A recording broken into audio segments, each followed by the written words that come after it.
Good morning again, and a warm welcome to all those who listen on tape, and everyone indeed who tunes in to hear us. We hope you do enjoy it, and we do be thinking about you. But this morning I would like to speak to you on things that we hear nowadays on the radio and on our TVs. And do you ever think as you turn on the radio and the TV that every day brings a different dilemma? Even all day long there is always something new happening, usually something horrible. Climate change. Now, we had the euphoria of 171 nations committing to cutting emissions and lessening our carbon footprint on this earth by 1.5% to 2%. I say they agreed to possibly cut them by 1.5% to 2% rather than doing it. But it is in the hope that it will cut down on the global warming. While at the same time, they're celebrating the blasting off into orbit to the space station above our heads. Now, when you watch that, there must be enough fuel rush from the back of that jet to probably keep Northern Ireland and fuel for a year. So I think they do more damage in that line than what we do. But nevertheless, this is not taken into account because this is progress. Escaping the earth and exploring space. That's entering God's space. Well, do these things annoy you? Sometimes I get a bit fed up listening to them and annoyed indeed. But then what about all the natural disasters? The hurricanes, the tornadoes, the excess rainfall, etc., that are all striking now in unexpected places. The devastation, ruin of people's homes. When they first happened in the flooding, you didn't think you just thought the rivers overflowed and this was sort of semi-clean water, it was just soil and dirt. But when you start to think the sewers rise, and you wondered why they were throwing out their carpets and their furniture, and all of a sudden you realise that these people are just devastated. In fact, I saw a woman, she was just in tears. You could have been in tears for her. It was just so bad. But we have the fields for weeks flooded, and that's the destruction of the habitat for the wild animals and birds and the food for livestock. And these are all a very high cost to everyone. And then, of course, the thoughts of terrorist attacks and chemical warfare cause us to fear. Does stepping onto a plane give you the stress for yourself, or your family, and your friends and colleagues, when you think about them? But I just heard yesterday they have just brought out a booklet on how to react to a terrorist attack. So it's either if they attack by gun or a knife or another method. What should you do? Well, the main thing is you've got to go and hide. You have to keep quiet, switch off your phone, even switch off the vibrating phone, etc., etc., etc. So, I don't know, I suppose they feel good if they give you some information about that. It was like nuclear fallout years ago. Build bunkers. Now we got a booklet. I don't know if they'll send that all round, that'll cost another fortune. But anyhow, I suppose it does help people to feel good if they're trying to do something. But the statistics on health, the lack of money, the incompetence, the carelessness, immigration, and this list is becoming endless. And then, will we be part of United Europe? Will we be in or will we be out?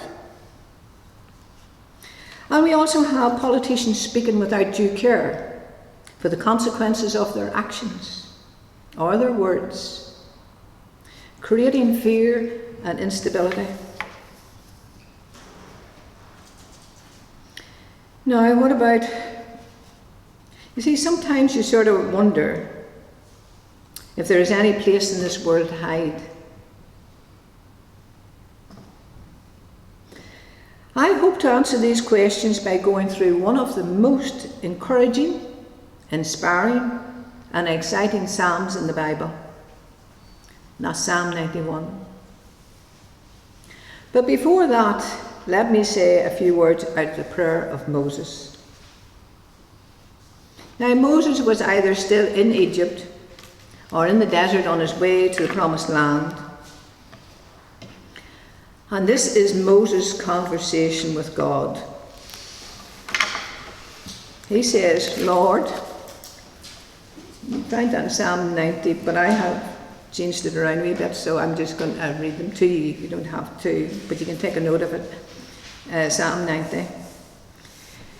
He says, Lord, you have been our dwelling place in all our generations.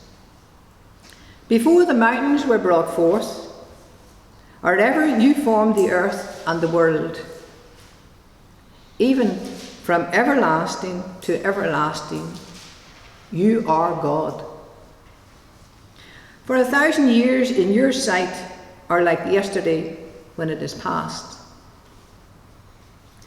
You turn man to destruction and say, return, O children of men. And like a watch in the night, you carry them away like a flood. And this is man living and dying and being resurrected again when the time comes. They are like sleep. They are like the grass which grows up. In the morning it flourishes and grows up, and in the evening it is cut down and withers. We have been consumed by your anger, and by your wrath we are terrified. Because you have set our sins before you, our secret sins in the light of your countenance. For all our days have passed away in your wrath, and we finish our days like a sigh.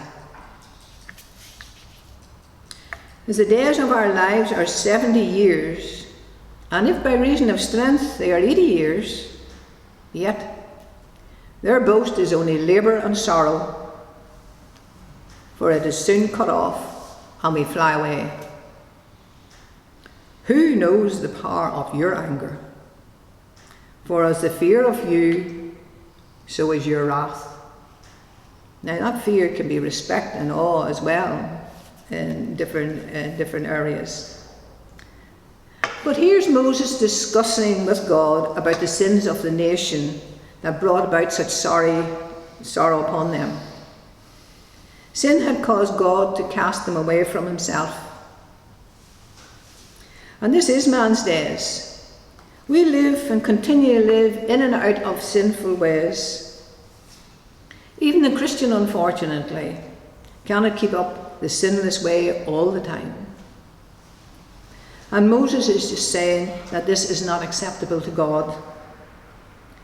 This world as we know it now has been changed and can never be same again, because sinful men have corrupted everything and in every way.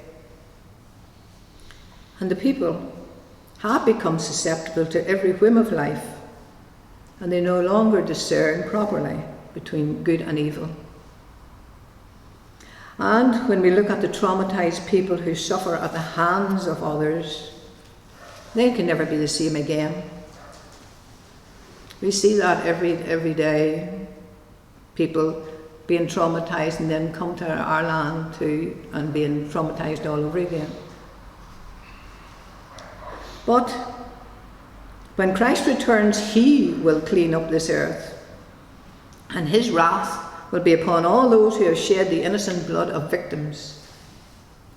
But with the same mercy he shows to those that love him. His anger will be kindled on those who do not repent in dust and ashes. So actually Moses' request here in this prayer to God and in his talk with him is to teach us to number our days, that we may apply our hearts unto wisdom.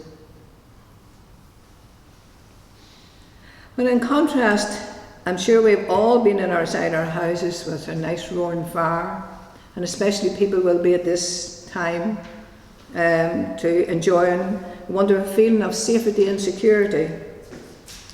When there's trouble and strife and thunder and lightning, even going on, a storm going on outside, and a warm, wonderful sensation to know that you're being sheltered and protected from that storms. And that is what Psalm 91 is all about. Because there is a place in God, a secret place for his children who want to seek refuge. Now, it is a literal place of physical security and safety that he tells us about in this psalm. We can all think of something that represents security to us. The secret place that God has for us is in his arms, which will protect us from all the storms that are raging out there in the world around us. The thing is, do you believe that? You see, that's the crucial part. Do we believe it? Do we trust God? Because that secret place is literal, but it's also conditional. And here in verse 1 of Psalm 91, God lists our part of the condition before he even mentions the promises included in his part. That is because our part has to come first. In verse 1 it says, in Psalm 91, "He who dwells in the secret place of the Most High shall abide under the shadow of the Almighty."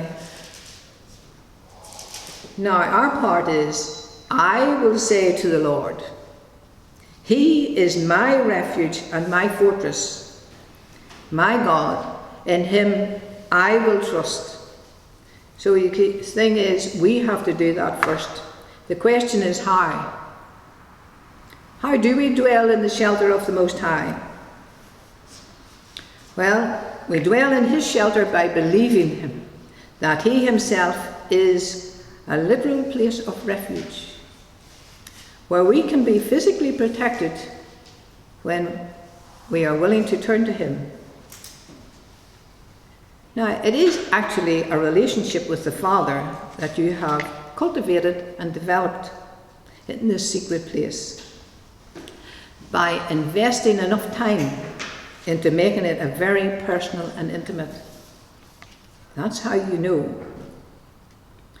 Verse 2 says, and you'll notice that verse 2, well, I've just read verse 2. You'll notice that it says, I will say.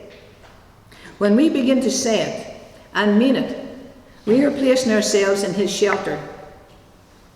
By voicing his lordship and his protection, we open the door to this secret place. You see, God knows that he has to be our source, because before the promises in Psalm 91 will ever work, Psalm 60 and verse 11 tells us, deliverance by man is in vain. You see, do you ever try to protect yourself from all the bad things that can happen? I think we just had some of it this morning. So it's like trying to keep the whole law of God, and he knows we can't do that. Now, we can go to the doctor once a month and do our checkups and double check our cars and our tires and all the things that goes along with it, and that everything's working in good order, and yet we can't do enough to protect ourselves from every potential danger. It's just impossible. Not that any of these precautions is wrong. You have to do these things. It's just that none of these things by itself has the power to protect us. God has to be the one to whom we turn to first, because he is the only one who has the answer for whatever might come our way, because it is impossible to protect ourselves from all the evils that are in the world. And if you think too of how many things that has went on, the many that have died or maimed, and the many that have lived, you know, and people then begin to say, well, thank God, or praise God, or God was with me. You know, they recognize that they had a lucky escape. They were protected in all these things. But you know, when I look out through my back window, now I can see sheep. And just as it's thinking, these sheep will be lambing in come February, March, and you have this great big woolly body and these 4 spindly legs like this underneath a great big woolly sheep and a lovely little face. And you think of them, well, the sheep has no real protection other than its shepherd. You see, when they fall in the ditch, they have to be taken up. If they fall over, they have to be lifted up. In fact, there's an awful lot about sheep that's amazing, that you can see human beings, you can see why God says you're sheep. In fact, it's the only animal you can think of that has no built-in protection. It has no sharp teeth. It has no offensive odour to spray. It has no loud bark. And it certainly can't run fast enough to get away from its enemies. And maybe that is why the Bible calls us God's sheep. But God is saying to us, I want you to see me as your source of protection, because I am your shepherd. And our hearts have to turn to him first, as our shepherd and our protector. And then he will choose the method he desires to bring about that protection. Now verse 3 says, surely he shall deliver you from the snare of the fowler. Now, as hard as we may try, we can never deliver ourselves from the snare of the trapper, because it is God who will deliver us, as he said in Psalm 60. Deliverance by man is in vain. And the snare of the trapper is just a graphic way of explaining the adversary, the enemy, Satan, the thief, as Christ called him in John 10:10. Now, if you think of a trapper, have you ever watched a movie where a fur trapper would go deep into the mountains in the winter time, bait big steel traps and cover them all over with leaves and bracken, and then wait for some unsuspected animal to step into that trap? Now, those traps are not there by chance. The trapper had to take great care to place them in very strategic places. That is a picture of what the enemy does to us. That is why he is called the trapper. And the traps set for us are not mere accidents. They are custom made, placed and baited specifically for us individually. Because the enemy knows exactly what makes us tick, and will know exactly how it is likely to hook us. And he knows exactly which thought to put into our minds to lure us into the trap. You see, he's smarter than we are. And that is why Paul tells us in 2 Corinthians 2 and verse 11, beware, lest Satan should get an advantage of us, for we are not ignorant of his devices. And then he tells us in 2 Corinthians 10 and verse 3 to 5, where he says, for though we walk in the flesh, we do not war after the flesh. We need a mighty warrior, a protector. For the weapons of our warfare are not carnal. They have to be spiritually through God. And it says it's mightily through God. and that's spiritually, for the pulling down of strongholds. All these things that beset us, because these can be barriers, or communication gaps, or even generation gaps. Strongholds can be anything that takes our mind off what we're supposed to be doing. Because it takes God in the spiritual realm for it's casting down and breaking down our own human reasoning, and every high thing that exalts itself against the knowledge of God, to be bringing us into control with every thought and obedience to Christ. You see, without God, we are not going to be delivered from Satan, because only He can do it. But not only does God deliver us from the snare led by the trapper Satan, but according to that last part of verse 3, He also delivers us from the deadly pestilence. Now, Webster's New World Dictionary says that pestilence is any virulent or fatal disease. Now, an epidemic that hits the masses of people, that's pestilence. Any deadly disease that attaches itself to one's body with the intent to destroy. God says, I will deliver you from the deadly diseases that comes with the intent to destroy. Now, we've seen Ebola, we've seen all sorts of viruses of flus. There's viruses going around that we don't even know what they are. And we have cancer in such an abundance, from young to old. So you see, this is a twofold deliverance by God, from the snare of the trapper and from the deadly pestilence. You see, this covers everything. This covers being delivered from temptation and being delivered from harm.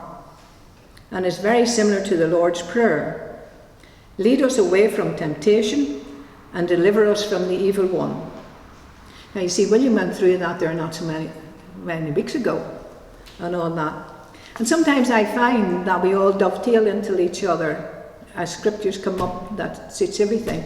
So you see, God is actually emphasizing all these things to us, to continually remember, because human beings forget an awful lot of things too quick.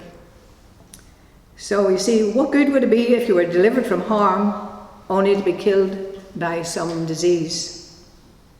And on the other hand, what good would it be to be delivered from pestilence only to be destroyed by sin? So we can thank God that this verse covers both. Verse 4 says, He shall cover you with His feathers, and under His wings you shall take refuge. So you see, did you notice that He says that He will cover you with His feathers, and under His wings you may seek refuge? Do you remember how Jesus sat and looked out over Jerusalem and wept and said, Oh, Jerusalem, Jerusalem, how I would have loved to gather you under the wing, like a hen gathers its chicks under its wings to protect it and do good to it, and then have none of them. That's what He's saying to us. I'll cover you with my wings, my feathers. I'll protect you all the time as long as you trust in me. And you see, again, it is up to us to make that decision, whether we choose to seek refuge under His wings or not. And it is under His wings that we may seek refuge. You see, that little word may is a very strong word, because it leaves the onus up to us. Because God does not run here and there trying to cover us. Or this world would be covered by all things. He's saying to us, I have made protection available to you. You turn to me. And when we do turn to Him in faith, the enemy will have to go through God to get to us. Now, the second part of verse 4 says, His truth shall be your shield and buckler.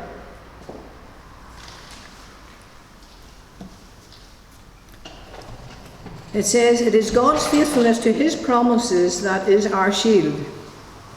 It is not just our faithfulness. God will also be faithful to his promises that he has made. And when the enemy comes to whisper fearful thoughts into our minds, we can ward off this attack by saying, my faith is stronger because I know my God is faithful, and his faithfulness is my shield. Now this scripture is also telling us that God's faithfulness is our bulwark. Nelson's Bible Dictionary describes a bulwark as a tower built along the city wall from which defenders shoot arrows and hurl large stones down on the enemy. And if you think about God's faithfulness to the promises he makes, he's not only a shield but also a tower. And from that tower he is faithful to point out the enemy so we can't slip up on our blind side. You see, we usually get promptings. We get a warning that something's not right. And we have to condition ourselves to understand that and to recognize it. Too often we go on ahead with our own do's and not necessarily say, right, that's a prompting from God. But before we do things, we should always ask for his guidance on it. Is it right? Or what do you think? But 2 Timothy 2 verse 13 again expresses, 2 Timothy 2 verse 13 expresses again God's commitment to being our shield of protection. Now, look again at verse 5. It says, you shall not be afraid of the terror by night, nor of the arrow that flies by day, nor any of the pestilence that walks in darkness, nor of the destruction that lays waste at noonday. Well, you see, it used to be that things were done in the dark, but now there are terrorists. They think nothing of going in daylight. So you see, they just walk into school, daylight. They walk into cafes, into town, in anywhere. So you see, it covers all the evil known to man. And these verses 5 and 6. And they are divided into 4 categories. Now the first category of evil is the terror by night. And that includes all the evils that come through man.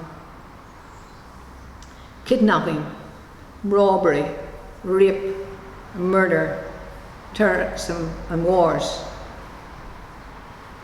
It is the alarm, the dread and the horror that comes from what man can do that God says to us, you will not be afraid of any of these things because they will not approach you. You see, that's what he's telling. These things he's protecting us from. But the first thing this verse deals with is fear. And it is through faith in his word that we are protected. You see, since fear is the opposite to faith, God knows that fear will keep us from operating in the faith that is necessary to receive his help. It's no wonder that God does not want us to be afraid of the terror by night. So how do we keep from being afraid? Well, fear actually comes when we think we are responsible for bringing about this protection for ourselves. See, the protection is already there. It has been provided whether we receive it or not. Faith is just the choice to receive that, what God has already done for us. Our physical weapons are operated by our own hands, but to operate spiritual weapons, it is with our mouths. It is applied by saying it in faith. You know, we acknowledge it. We say it out loud. We communicate with each other. We build each other up by saying it. And building your faith makes strong people, strong congregations. So our second category of evil is the arrow that flies by day. Now the arrow is something that pierces or wounds, and that can be spiritually, physically, mentally, or emotionally. This category also includes spiritual specific enemy warfare, directed towards our lives to defeat us. Arrows sent by evil enemy, aimed at the spot that will cause the most damage. Generally that can be in marriage, inside families, actually. That's where he attacks the most. Marriages, children, relationships, daughters-in-laws, son-in-laws, extended families. Now they say this time of the year is such a wonderful, cosy time, everybody buying lovely presents for each other and a feel-good factor. And yet, at the end of it, there is so much divorce because bills have mounted up and people haven't been wise and careful. Families get together and maybe too much drink and things are said and cause hurt and harm. And hopefully, anyhow, the people are learning better to enjoy this time and not get into those sort of things. But again, that's Satan's idea of disrupting and destroying families. You see, they are targeted towards the area where our minds are not being renewed by the Word of God. You see, one area may be, again, if we are easily offended, or an area of fear. You see, very seldom does the enemy attack us in an area where we're strong. He attacks us where we're still struggling and weak, and that is why we have to go to God.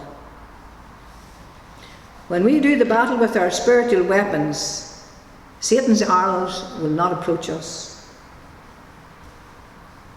Now, our third category of evil is a pestilence. This is the only evil actually God names twice. They must have had a specific reason why this promise is repeated. You see, when people say something twice or 3 times, it's usually because they want to emphasize that point. So God knew the pestilence and the fear that would be running rampant in these last days.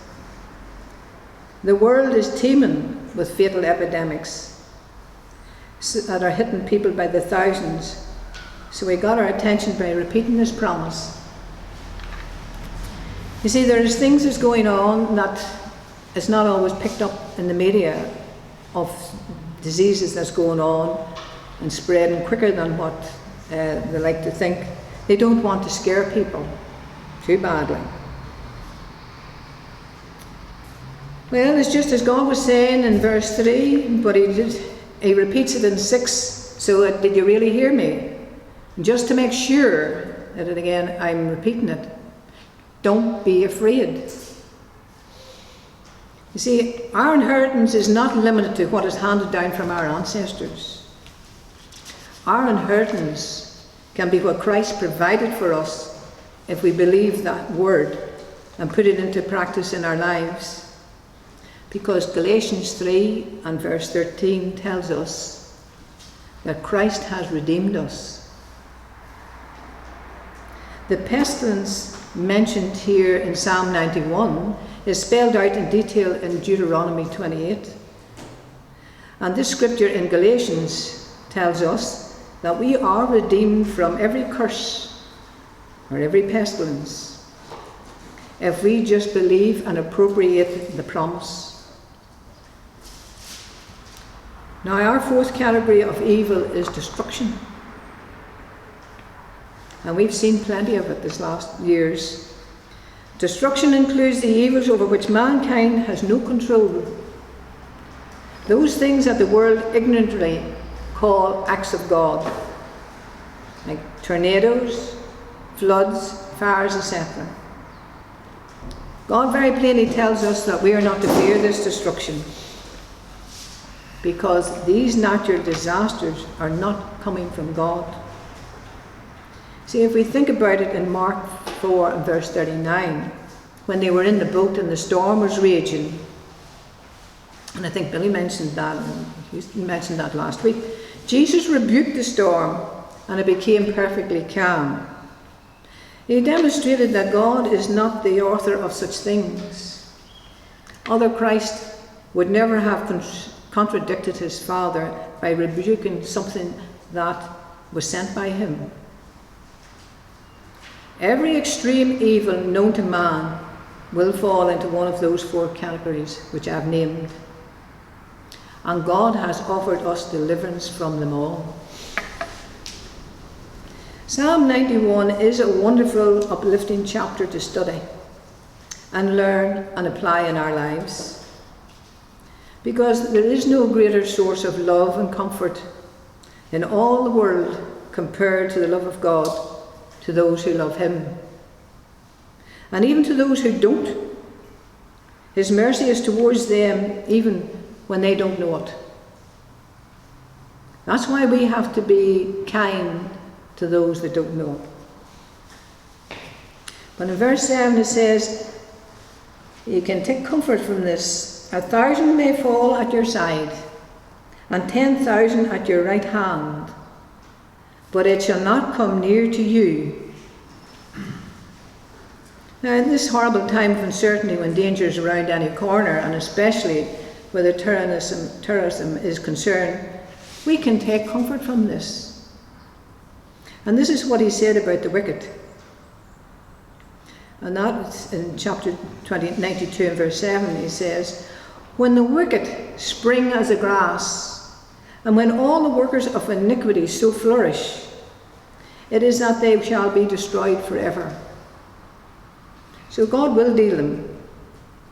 But back in verse 9, it says, by contrast, you can see what he says about his followers. He says, because you have made the Lord, who is my refuge, even the Most High, your habitation. So when we are making the Lord our habitation, no evil shall befall you, nor shall any plague come near your dwelling. For he shall give his angels charge over you, to keep you in all your ways. They shall bear you up in their hands, lest you dash your foot against a stone. Last week we heard that too. Now, Jesus was human when these were applying to him. We are human. They apply to us as well. So don't forget that God is in control and he will keep us from all these things. He says, in verse 13, you shall tread upon the lion and the cobra. The young lion and the serpent you shall trample underfoot, because he has set his love upon you. Therefore I will deliver him. I will set him on high, because he has known my name. That's again speaking, when we know God, he is doing all these things for us. He will set us on high. He shall, when we call upon me, that's when we call upon him, and I will answer him. I will be with him in trouble. I will deliver him and honour him. With long life I will satisfy him and show him my salvation. You see, the righteous shall flourish like the palm tree. He shall grow like the cedar in Lebanon. Those that be planted in the house of the Lord shall flourish in the courts of our God. They shall still bring forth fruit in old age. They shall be fat and flourishing. And that's spiritually speaking.